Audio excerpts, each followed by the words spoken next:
ಇನ್ನು ದಕ್ಷಿಣ ಕನ್ನಡ ಜಿಲ್ಲೆಯಲ್ಲಿ ಮಳೆ ಆರ್ಭಟ ಹೆಚ್ಚಾಗ್ತಾ ಇದೆ. ಮಂಗಳೂರಿನಲ್ಲಂತೂ ಮಳೆ ಅಬ್ಬರ ಯಾವ ರೀತಿಯಲ್ಲಿ ಆರ್ಭಟಿಸ್ತಾ ಇದೆ ಅಂತಂದರೆ ಜೀವನದಿಗಳು ತುಂಬಿ ಹರಿತಾ ಇವೆ. ಫಲ್ಗುಣಿ ನದಿ ತಡದ ತಗ್ಗು ಪ್ರದೇಶಗಳೆಲ್ಲ ಜಲಾವೃತವಾಗಿದೆ. ಅಜ್ಜಪ್ಪಾಡಿಯಲ್ಲಿ 35 ಮನೆಗಳು ಜಲಾವೃತವಾಗಿ ಹೋಗಿವೆ. ದೋಣಿ ಮೂಲಕವೇ ಸಂಚರಿಸುತ್ತಾ ಇದ್ದಾರೆ ಗ್ರಾಮದ ಜನ. ಅವೈಜ್ಞಾನಿಕ ಅಣೆಕಟ್ಟು ನಿರ್ಮಾಣದಿಂದಲೇ ನೆರೆ ಹಾವಳಿಯಾಗಿದೆ ಅಂತ ಹೇಳ್ತಾ ಇದ್ದಾರೆ. ದ್ವೀಪದಂತಾಗಿರುವಂಥ ಅಜ್ಜಪ್ಪಾಡಿ ಗ್ರಾಮದ ಜನ ಪರದಾಡ್ತಾ ಇದ್ದಾರೆ.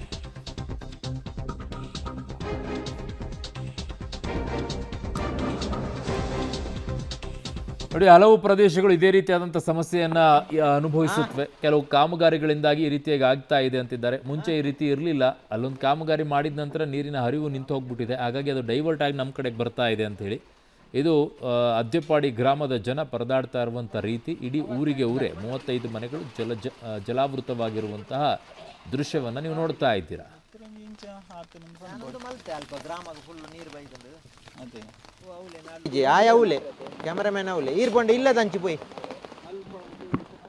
ದಕ್ಷಿಣ ಕನ್ನಡ ಜಿಲ್ಲಾದ್ಯಂತ ಮಳೆಯ ಆರ್ಭಟ ಮುಂದುವರೆದಿದೆ. ಅದರಲ್ಲೂ ಪಶ್ಚಿಮ ಘಟ್ಟದಲ್ಲೂ ನಿರಂತರವಾಗಿ ಮಳೆ ಸುರಿತಾ ಇದೆ. ಹೀಗಾಗಿ ಜಿಲ್ಲೆಯ ಎಲ್ಲ ಜೀವನದಿಗಳು ತುಂಬಿ ಹರಿತಾ ಇದೆ. ಈಗ ಫಲ್ಗುಣಿ ನದಿಯು ತುಂಬಿ ಹರಿಯುತ್ತಿರುವಂಥ ಹಿನ್ನೆಲೆಯಲ್ಲಿ ಈ ಭಾಗದ ತಗ್ಗು ಪ್ರದೇಶಗಳಿಗೆ ನೀರು ನುಗ್ಗಿದೆ. ಅದರಲ್ಲೂ ಪ್ರಮುಖವಾಗಿ ಅಜ್ಜಪ್ಪಾಡಿ ಗ್ರಾಮ ಏನಿದೆ, ಇಲ್ಲಿಗೆ ಪ್ರತಿ ವರ್ಷ ಬರುವ ರೀತಿಯಲ್ಲಿ ಈ ಬಾರಿಯೂ ನೆರೆ ನೀರು ನುಗ್ಗಿ ಜಲಾವೃತಗೊಂಡಿದೆ. ನಾವು ಗಮನಿಸಬಹುದು ಇಲ್ಲಿ ದೃಶ್ಯವನ್ನು. ಇಡೀ ಈ ಭಾಗದಲ್ಲಿರುವಂಥ ಅಜ್ಜಪ್ಪಾಡಿಯ ಪರಿಸರದಲ್ಲಿರುವಂಥ ತಗ್ಗು ಪ್ರದೇಶಗಳೇನಿದೆ ಇದೆಲ್ಲವೂ ಈ ರೀತಿ ಮುಳುಗಡೆ ಆಗಿದೆ. ಇದು ಅಡಿಕೆ ತೋಟ ಆಗಿರ್ಬೋದು, ತೆಂಗಿನ ತೋಟ ಆಗಿರ್ಬೋದು, ಜೊತೆಗೆ ಗದ್ದೆ, ಕೃಷಿ ಭೂಮಿ ಎಲ್ಲವೂ ಸಂಪೂರ್ಣವಾಗಿ ಜಲಾವೃತಗೊಂಡಿದೆ. ಇದು ಇವತ್ತು ನಿನ್ನೆಯ ವಿಚಾರ ಅಲ್ಲ. ಕಳೆದ 12 ವರ್ಷಗಳಿಂದಲೂ ಇದೇ ರೀತಿಯಾಗಿ ಮಳೆ ಬಂದಂಥ ಸಂದರ್ಭದಲ್ಲಿ ಈ ಭಾಗದ ಅಜ್ಜಪ್ಪಾಡಿ ಭಾಗದ ಎಲ್ಲ ಗ್ರಾಮಗಳು ಈ ರೀತಿಯಾಗಿ ಮುಳುಗಡೆ ಆಗುತ್ತೆ. ಇಲ್ಲಿನ ಸುಮಾರು 35ಕ್ಕೂ ಅಧಿಕ ಕುಟುಂಬದ ಜನರು ಪ್ರತಿ ವರ್ಷ ಈ ರೀತಿಯಾಗಿ ಮಳೆಯ ನೀರಿನಿಂದಾಗಿ, ನೆರೆ ನೀರಿನಿಂದಾಗಿ ಪರದಾಡುವಂಥ ಪರಿಸ್ಥಿತಿ ನಿರ್ಮಾಣ ಆಗುತ್ತೆ.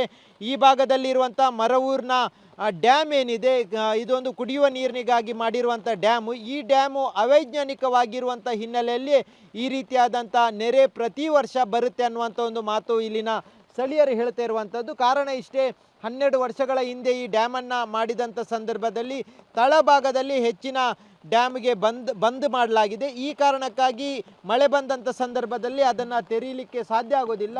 ಹಾಗಾಗಿ ಸಂಪೂರ್ಣವಾಗಿ ಅಲ್ಲಿ ನೀರು ನಿಂತಿರುವಂಥ ಕಾರಣಕ್ಕಾಗಿ ಮೇಲ್ಭಾಗದಲ್ಲಿ ಅಂದರೆ ಪಶ್ಚಿಮ ಘಟ್ಟದಲ್ಲಿ ಸುರಿದ ಮಳೆಯಿಂದಾಗಿ ಫಲ್ಗುಣಿ ನದಿ ತುಂಬಿ ಹರಿದಾಗ ಈ ಭಾಗದಲ್ಲಿ ನೀರು ಶೇಖರಣೆ ಆಗುತ್ತೆ. ಈ ಒಂದು ಮರವೂರಿನ ಡ್ಯಾಮಿನ ತಳಭಾಗದಲ್ಲಿ ಏನು ಬಂದಾಗಿತ್ತು ಅದು ನೀರನ್ನು ಶೇಖರಣೆ ಮಾಡುವ ರೀತಿಯಾಗಿ ನಿಲ್ಲಿಸುತ್ತೆ. ಹಾಗಾಗಿ ಆ ಸಂದರ್ಭದಲ್ಲಿ ಸಂಪೂರ್ಣವಾಗಿ ಇಲ್ಲಿಯ ನೀರು ತುಂಬಿ ಈ ಭಾಗದಲ್ಲಿದ್ದಂಥ ಕೃಷಿ ತೋಟಗಳೇನಿದೆ ಈ ಕೃಷಿ ತೋಟಗಳು ಸಂಪೂರ್ಣವಾಗಿ ಜಲಾವೃತವಾಗುತ್ತೆ. ನೀವು ಈ ದೃಶ್ಯದಲ್ಲಿ ಈ ಭಾಗದಲ್ಲಿ ಗಮನಿಸ್ಬೋದು. ಇದು ಕಂಗಿನ ತೋಟ, ಅಡಿಕೆ ತೋಟ. ಸಂಪೂರ್ಣವಾಗಿ ಅಡಿಕೆ ತೋಟ ಎಷ್ಟರ ಮಟ್ಟಿಗೆ ಮುಳುಗಡೆ ಆಗಿದೆ ಅನ್ನುವಂಥದ್ದನ್ನು ಗಮನಿಸ್ಬೋದು.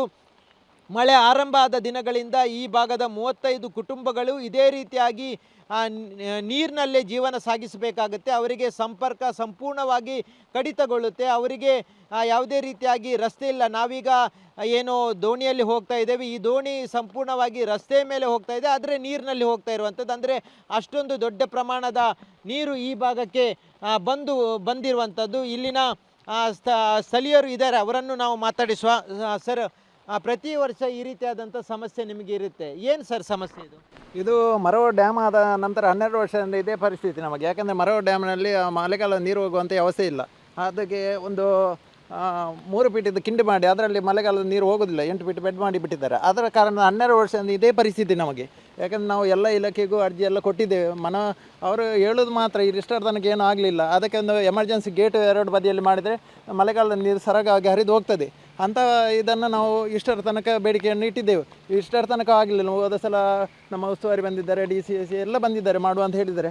ಆದರೂ ಇಷ್ಟರ ತನಕ ಆಗಲಿಲ್ಲ. ಮುಂದಿನ ದಿನಗಳಲ್ಲಾದರೂ ಮರವ ಡ್ಯಾಮಿನ ಸಮಸ್ಯೆಯನ್ನು ಪರಿಹಾರ ಮಾಡಿದರೆ ನಮಗೆ ಆಗ್ತದೆ. ಪರಿಹಾರ ಅಂದರೆ ಅದಕ್ಕೆ 2 ಬದಿಯಲ್ಲಿ ಹೈಡಲ್ ಗೇಟ್ ಮಾಡಬೇಕು. ಗೇಟ್ ಮಾಡಿದ ಮಳೆಗಾಲದ ನೀರು ಹೋಗುವಂಥ ವ್ಯವಸ್ಥೆ ಮಾಡಿದರೆ ನಮಗೆ ಇಂಥ ಪರಿಸ್ಥಿತಿ ಬರೋದಿಲ್ಲ.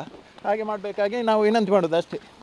ಪ್ರತಿ ವರ್ಷ ಈ ರೀತಿಯಾದಂಥ ಸಮಸ್ಯೆ ಇರುತ್ತೆ. ಹಾಗಾಗಿ ಜನರು ಒತ್ತಾಯಗಳನ್ನು ಮಾಡ್ತಾ ಇದ್ದಾರೆ. ಆದರೆ ಯಾವುದೇ ರೀತಿಯಾದಂಥ ಸಮಸ್ಯೆ ಪರಿಹಾರ ಆಗಿಲ್ಲ. ನೀವು ಗಮನಿಸ್ಬೋದು, ಈಗ ನಾವು ದೃಶ್ಯದಲ್ಲಿ ಗಮನಿಸ್ತಿರುವಂಥದ್ದು ಇದೊಂದು ಮನೆಯ ಅಂಗಳ ಸಂಪೂರ್ಣವಾಗಿ ನದಿಯ ರೀತಿ ಮಾರ್ಪಟ್ಟಾಗಿದೆ. ಇಲ್ಲಿನ ಮನೆಯವರಿಗೆ ಪ್ರತಿ ಕ್ಷಣಕ್ಕೂ ಹೆದರಿಕೆ, ಯಾವಾಗ ಮನೆಯ ಒಳಗೆ ನೀರು ನುಗ್ಗುತ್ತೆ ಅನ್ನುವಂಥದ್ದು. ಸಂಪೂರ್ಣವಾಗಿ ನದಿಯ ರೀತಿಯಲ್ಲಿರುವಂಥದ್ದು. ಇಲ್ಲಿನ ಬಾವಿಯನ್ನು ನೀವು ಗಮನಿಸ್ಬೋದು, ಬಾವಿಯ ನೀರು ಬಾವಿ ಒಂದೇ ಲೆವೆಲಿಗೆ ಬಂದಿರುವಂಥದ್ದು. ಅಂದರೆ ಅಷ್ಟೊಂದು ದೊಡ್ಡ ಪ್ರಮಾಣದ ನೀರು ಮೇಲ್ಭಾಗದಿಂದ ಹರಿದು ಬರುತ್ತೆ, ಅದು ಸಮುದ್ರಕ್ಕೆ ಸೇರಲಿಕ್ಕೆ ಸಾಧ್ಯ ಆಗ್ತಾ ಇಲ್ಲ. ಹಾಗಾಗಿ ಈ ಗ್ರಾಮದ ಜನರ ಪ್ರತಿ ಮನೆಯಲ್ಲೂ ಇದೇ ರೀತಿಯಾದಂಥ ಪರಿಸ್ಥಿತಿ ನಿರ್ಮಾಣ ಆಗಿದೆ. ಪ್ರತಿ ಬಾರಿಯೂ ಇದೇ ರೀತಿಯಾದಂಥ ಪರಿಸ್ಥಿತಿಯಲ್ಲಿ ನಿರ್ಮಾಣ ಆಗುತ್ತೆ. ಹಾಗಾಗಿ ಇನ್ನಾದರೂ ಇದಕ್ಕೊಂದು ಶಾಶ್ವತವಾದಂಥ ವ್ಯವಸ್ಥೆ ಮಾಡಬೇಕು ಅನ್ನುವಂಥ ಒತ್ತಾಯವನ್ನು ಸಾಕಷ್ಟು ವರ್ಷಗಳಿಂದ ಮಾಡ್ತಾ ಇದ್ದಾರೆ. ಇನ್ನಾದರೂ ಈ ಒಂದು ಏನು ಪರಿಸ್ಥಿತಿ ಇದೆ ಅದರಿಂದ ಮುಕ್ತಿ ಸಿಗಬೇಕು ಅನ್ನುವಂಥ ಒತ್ತಾಯವನ್ನು ಸ್ಥಳೀಯರು ಮಾಡ್ತಾ ಇದ್ದಾರೆ. ಕ್ಯಾಮ್ರಾಮ್ಯಾನ್ ನಿಶಾಂತ್ ಜೊತೆ ಸುಖಪಾಲ್ ಪೊಳಲಿ, ಪಬ್ಲಿಕ್ ಟಿವಿ, ಮಂಗಳೂರು.